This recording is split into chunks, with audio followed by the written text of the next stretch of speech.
How's it going, guys? Welcome back to another Airsoft video. The objective of this game was to capture two huts that were in the middle of this woodland area and were heavily defended. The defending team had a certain distance they had to stay in from the huts, but I can't remember exactly how far it was, so as we got closer we knew we would most likely encounter heavy contact. Steve and I hooked up with another friendly player, and the three of us made a plan to flank as far left as we possibly could go to try and get behind the enemy team.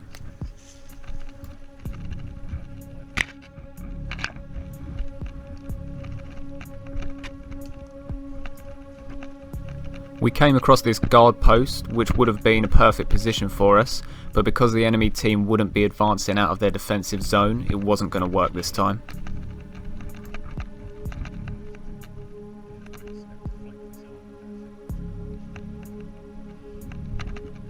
So instead, we decided to keep pushing forward with our original plan to get behind the enemy team. Then as we advance down this small path, Steve takes a hit and myself and the other friendly player fall back to the guard post.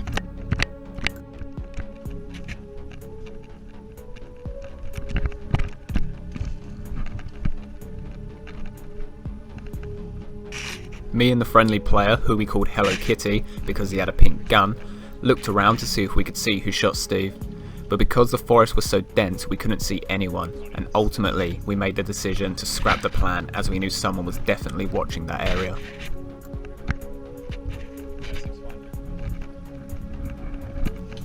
At this point we decided to move in more central to where most of our team was. It was going to be harder to push through this way as most of the enemy defence was facing this direction, but we had more people in the area, so we were hoping for a strength in numbers kind of play.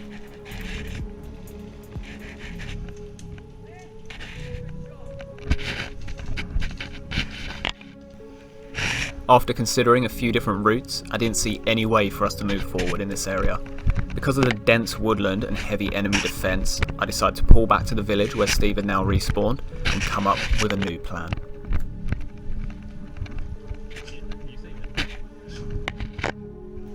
We make a move into the forest one more time, and almost immediately we get contacted.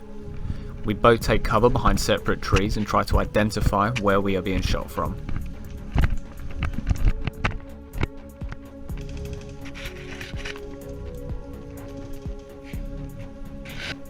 We realise very quickly that just in front of us is one of the huts we need to capture, and that is where we're taking shots from. We see the enemy in one of the windows and we return fire.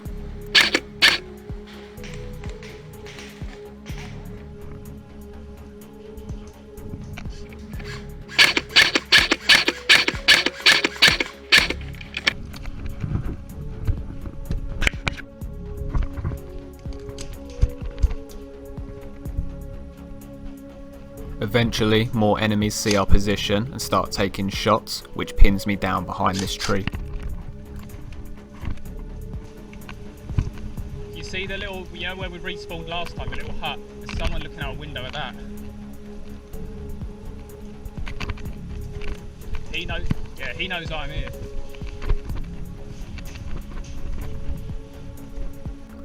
After being pinned behind this tree for a good 3 minutes or so, I decided to make a run for the tree Steve was behind, as he was now hit and had gone back to the respawn.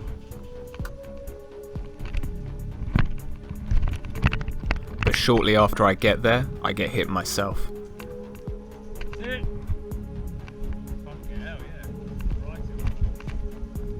Regrouping with Steve at the respawn, we decide to attempt our original plan, but instead of doing it on the left, we attempt it on the right.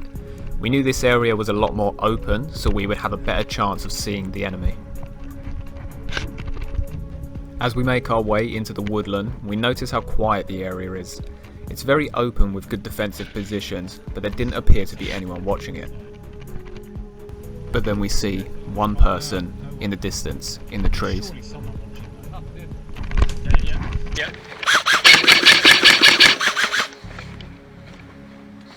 I'm going to move for that cover.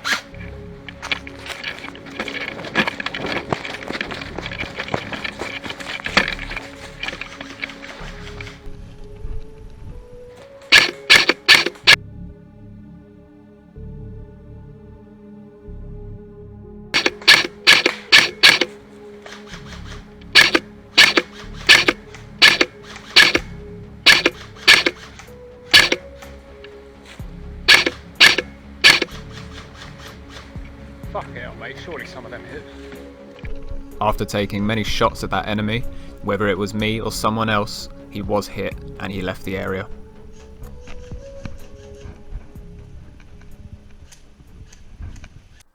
Coming up here was a very confusing moment. All of the enemy had to be in front of us as they had to be a certain distance from the huts, but somehow, behind cover, I got hit in my arse.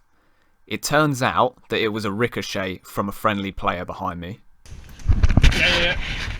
Where the fuck did that come from? That was in my arse. Someone's back there apparently. It might have been your rebound, yeah. Does that count?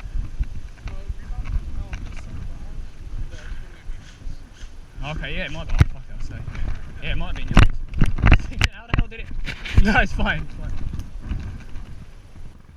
I don't know what the rules were on friendly fire, but I was willing, no matter who hit me, to go back to the spawn. Yeah. The guy who took the shot though was very apologetic and insisted I stay. Oh yeah, I can hear it, yeah. So after literally getting capped in my ass, we decided to push up further towards the huts as we were no longer taking fire.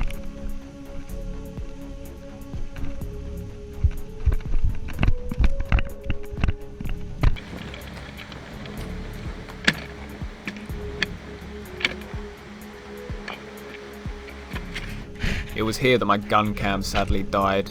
This was because I left it recording at unnecessary times, so the battery had just totally drained.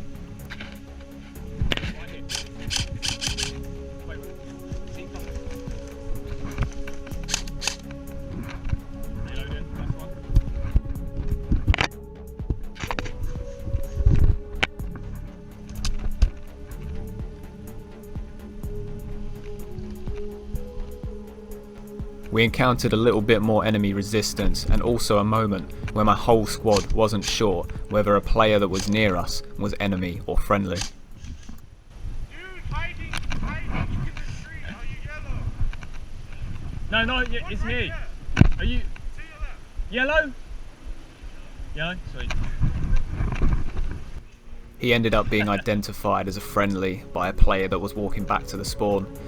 It was lucky that he did this because we were all getting ready to light him up. This kind of thing does happen every now and then. The only way to identify a player is by the coloured tape on them, and everyone wears the tape in a different place. Some have it on their arm, some have it on their plate carrier, and some have it on their gun. It can be hard to spot sometimes. I can't see anyone's fucking colours. Alright, we've got people here, we can push up.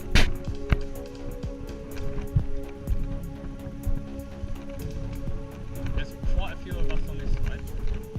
I would say try to get some round. Okay, back to the game. At this point, we've got more and more players realising that the area we are in is clear and start following behind me and Steve. Here, I'm seeing who we have where and seeing where we need more numbers.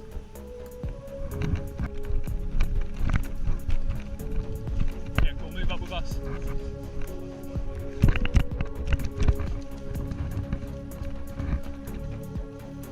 Remember the dead player who identified the friendly player for us earlier?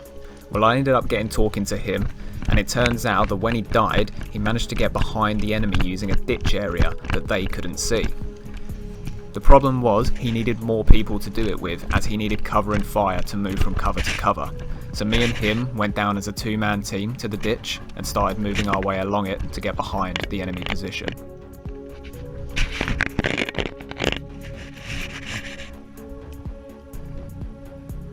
So here we are pretty much parallel on the other side of the huts to where me and Steve were pinned behind the trees earlier.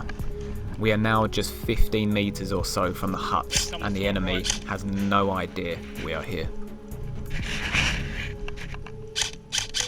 I just want to apologize quickly for the view at the moment. As we were running down to the ditch, my GoPro mount, it sort of fell forward slightly, which is why you're now looking at my feet rather than in front of me, and I didn't realise this until after the game. Yeah. Roger. The guy I was moving up with had now been killed, and it was just me left. I headed round the back of the enemy more to try and get a good firing position. I took out 2 players on my way round, but sadly, like the gun cam, my GoPro battery died. just before the game ended. Our team never managed to take the huts, but if we had another 5 minutes or so, I think the position I was in, it would have been doable.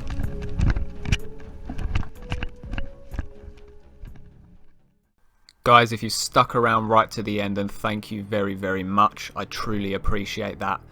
If you've enjoyed this video, then please smash the like button and subscribe to the channel, because I definitely plan to do more Airsoft gameplay soon. If you know someone also that likes Airsoft, share the video with them. The more it gets out, the better. Thanks again guys, and I'll see you in the next video.